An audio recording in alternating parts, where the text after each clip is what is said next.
ඔන්න එකමත් එක ගමක කිරියප්පු කියලා කෙනෙකුයි එයාගේ බිරිඳ වෙන රන්මැණිකේ ජීවත් වුණා. මේ දෙන්න ගොඩාක් ආදරෙනුයි ඉන්නේ. ඒ දෙන්නගේ ආදරේ තරම කියන්නේ දෙන්නට දෙන්න දකින්න නැතුව දවසක්වත් ඉන්න නම් බෑ. මහත්තයා මං තේ ටිකක් හදාගෙන එන්නම්කෝ. මහත්තයාට මහන්සිත් ඇතිනේ.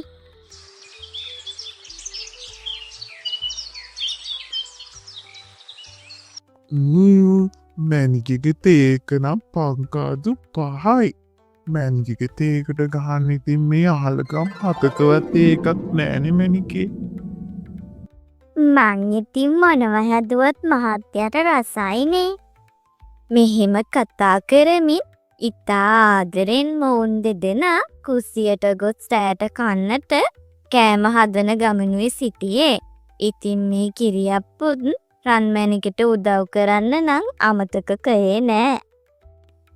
රෑට හදාගත්තු කෑම ටිකක් දෙන්න මේසෙට වෙලා හරිම ආදරෙන් කතා කරමින් කන්න පටන් ගත්තා. ඉතින් මේ ජෝඩුව කෑම කාලා එළියට ඇවිත් බංකුවේ ඉඳගෙන හඳ දිහා බලාගෙන දවසේ විස්තර කතා කරමින් රෑ වෙනතුරු හිටියා. බලන්න මහත්තයා අර හඳ හරිම ලස්සනට පායලා. ඔව් මැනිකේ නිකම් හරියට මගේ මැනිකගේ මූණ වගේ. අනේ ඉන්න මහත්තයා බොරු නොකියා. මහත්තයා දැන් යමු නේද නිදා ගන්න. හොඳටම රෑ වෙලානේ.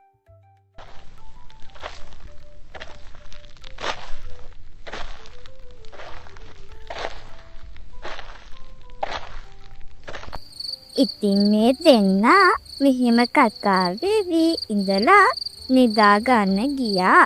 ඔන්න ඉතින් මේ විදිහට කාලය ගත වුණා. එක දවසක් රෑ මහා හයියෙන් හුලං හමමින් වහින්න ගත්තා. මේ වැස්සෙන් පස්සේ ගමේ මිනිසුන්ට උණක් හැදිලා ගොඩාක් අයට ජීවිතයද අහිමි වුණා.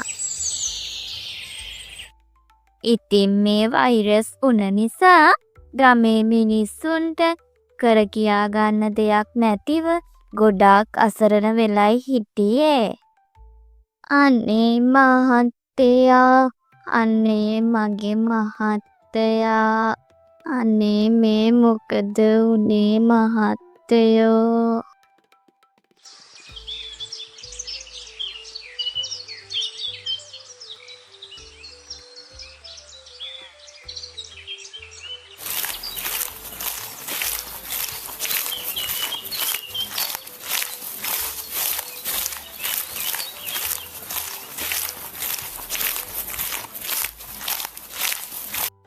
මැනිකේ මොකද මේ කෑ ගහන්නේ? මැනිකේ ගමේ හැමතැනම උණක් පැතිරෙලාලු. ගොඩාක් අයට අමාරුවෙලු. අර සියදෝරිස්ගේ ගෙදර අර මහලු සීයා එයත් නැති වෙලා. අනේ හත් දෙවියනේ, මොකද්ද මේ වෙන්නේ මේ අපේ ගමට? මගේ මැනිකෙත් එලි පහලියට යන්නේ පරිස්සමින් හොඳද? ගෙදරට අවශ්‍ය කරන දේවල් ටික මම ඉක්මනින් ගිහින් කඩෙන් අරන් එන්න. මැනිකේ කොහෙවත් යන්නේ නැතුව ගෙදරට වෙලා ඉන්නකෝ. කිරියප්පු මෙහෙම රන්මැණිකට කියලා ගෙදරට ඕනි කරන බඩු ටික කිරියප්පුම කඩේට ගොහින් රන්මැණිකට ගෙනවිත් දුන්නා.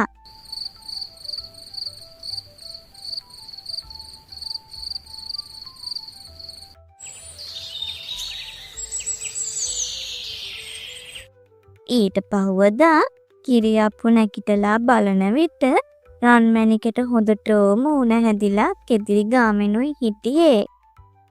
අනේ මගේ මැනිකේ ඔයාටත් හොඳටම උණ හැදිලානේ. දෙවියනේ මම මොකද කරන්නේ? අනේ දැන් මොකද කරන්නේ මම? ගමේ හැමතැනම පැතිරිලා තිබුණු වෛරස් උණ රන්මැණිකටත් හැදිලා තිබුණා. ඉතින් මේ කිරියප්පු කලබලෙන් මේ අත යමින් කල්පනා කරා රන්මැණිකගේ උණ හොඳ කරන්න ක්‍රමයක්. මන් දැන් මෙහෙම ඉඳලා වැඩක් නෑ. කොහොම හරි මගේ මැනිකගේ උණ හොඳ කරන්න ඕනි. මං ගිහින් කැලේ ඉන්න වෙදරාලවත් හම්බෙනවා.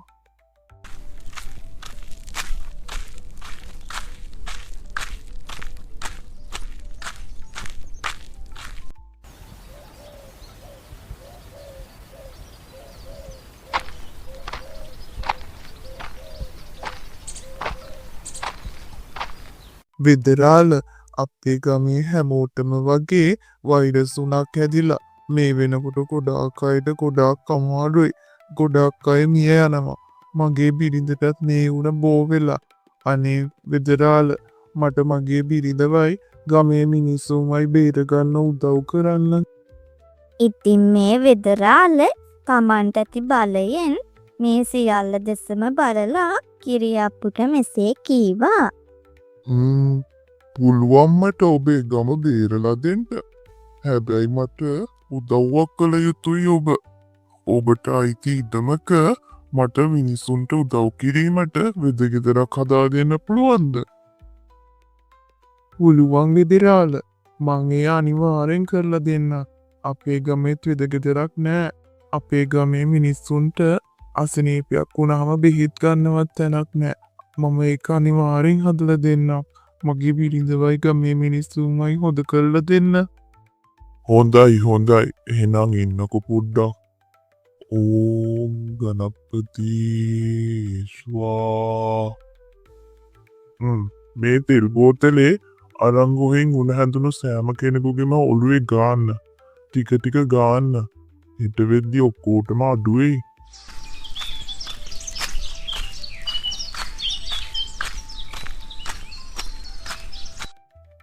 ඉතින් මේ කිරියප්පු තෙල් බෝතලෙත් අරගෙන ඉක්මනින් ගෙදරට ගොත් රන්මැණිකගේ ඔළුවෙත් ගාලා ගමේ උණ හැදුණු සියලුම දෙනාට ලබා දුන්නා.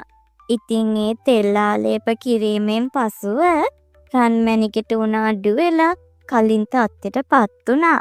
ඉතින් මේ කිරියප්පු උණ දේවල් සේරම රන්මැණිකට කීවා.